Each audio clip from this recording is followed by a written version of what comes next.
नमस्कार दोस्तों, क्या आप जानते हैं कि एक पौधे की भी शादी होती है और वो भी स्वयं भगवान विष्णु के साथ। हर साल कार्तिक मास की एकादशी को मनाया जाता है एक अनोखा विवाह, तुलसी विवाह। ये सिर्फ एक धार्मिक रस्म नहीं, ये है अमर प्रेम, त्याग और वचन का प्रतीक।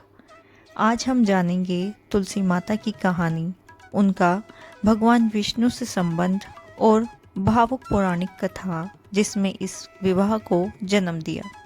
तुलसी माता, जिन्हें हम रोज पूजते हैं, केवल एक पवित्र पौधा नहीं बल्कि एक देवी का रूप है जिनका नाम था वृंदा।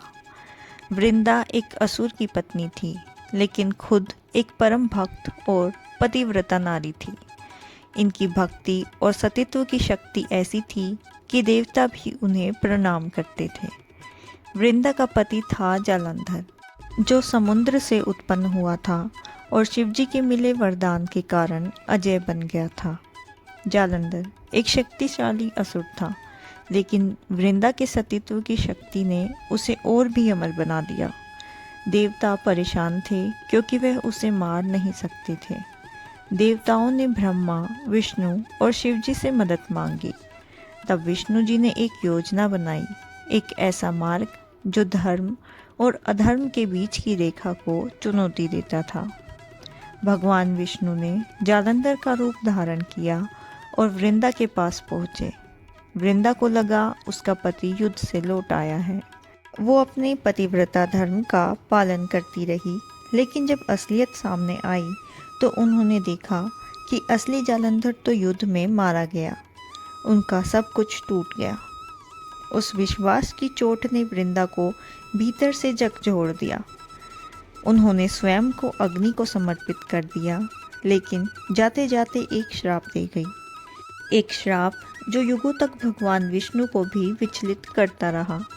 वृंदा ने विष्णु को श्राप दिया, जिसने एक पत्नी के सतीत्व को भंग किया है वह स्वयं भी स्त्री वियोग भोगेगा।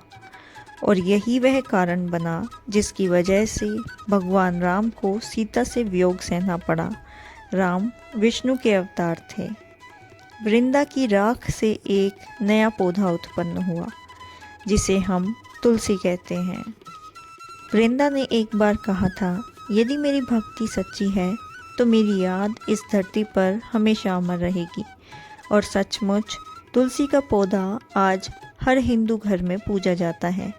तुलसी सिर्फ एक पौधा नहीं, वो त्याग, विश्वास और स्त्री की शक्ति का प्रतीक बन गई है।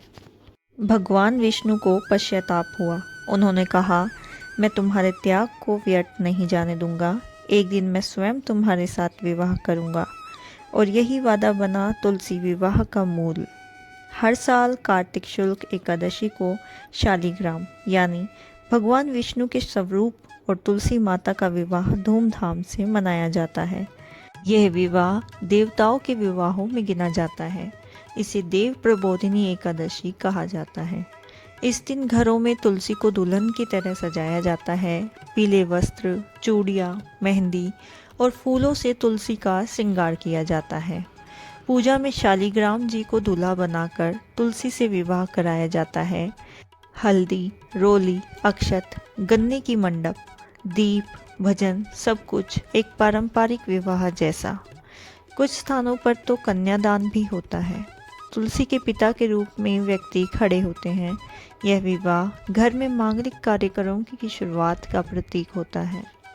तुलसी विवाह से मान्यता है कि घर में सुख शांति आती है, कन्याओं को उत्तम वर प्राप्त होता है और वैवाहिक जीवन में प्रेम बना रहता है।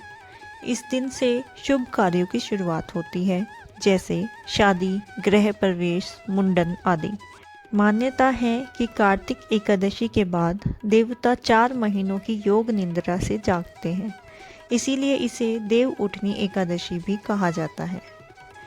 तुलसी विवाह हमें सिखाता है त्याग का मूल, भक्ति की शक्ति, वचन की गरिमा और प्राकृतिक का सम्मान।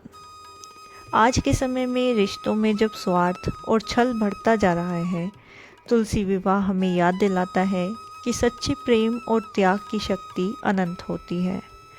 तो अगली बार जब आप तुलसी माता को जल चढ़ाएं, याद कीजिए उस वृंदा को जिसने सब कुछ खोकर भी अमृत प्राप्त किया।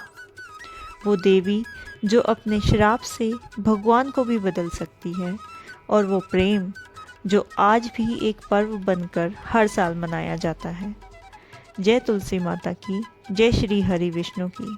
अगर आपको यह कथा प्रेरणादायक लगी हो तो वीडियो को लाइक करें, शेयर करें और हमारे चैनल को सब्सक्राइब करना ना भूलें।